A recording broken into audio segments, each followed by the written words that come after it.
Është një kënaqësi e jashtëzakonshme. Ne sonte do të performojmë së bashku me kolegët e mi.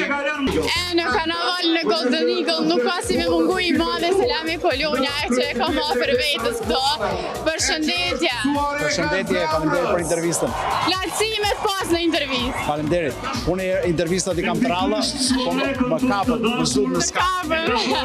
Si po kalon sonte edhe çka po pret prej publikut? Shumë emocion, kur shef përpara dhe pas vetes vi 20-30.000 njerëz. Është një kënaqësi e jashtëzakonshme.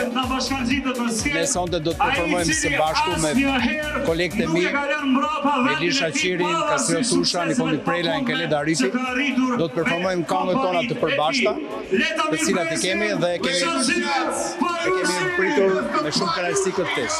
Si e prite këtë ftesë nga karnavali Golden Eagle? Unë marr pjesë për herë të parë, uroj që të jetë një nismë e mbar. Ka qenë një ftesë e cila erdhi nga miku jon i përbashkët Bajrami dhe ne me një zëri thamë po, me shumë kënaqësi. Faleminderit. Kur po i shef fëmijët të vegjël edhe të rinjët që po i kthejnë traditat tona, qysh po ndihesh? Se nuk po harrohen veshjet tradicionale, pra, këngët e vjetra.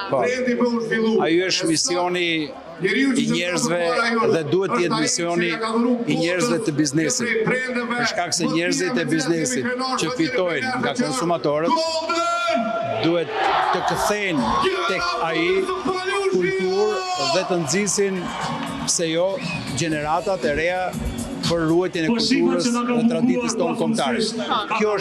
Ky duhet të jetë dhe qëllimi i çdo gjëje. Kështu që i përgëzoj vëllezërit dhe ju uroj që të ngjiten lart e më lart në të gjitha trevat shqiptare sepse produktet e tyre janë të mirëpritura në çdo vend shqiptar.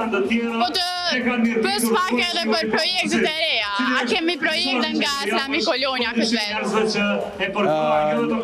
Unë në javën e tragjedisë Çame, ditë më parë promovova këngën Lamtomir Çamëri, ndërsa javën që vjen kam një projekt shumë interesant që uroj t'ju pëlqejë gjithë shqiptarëve.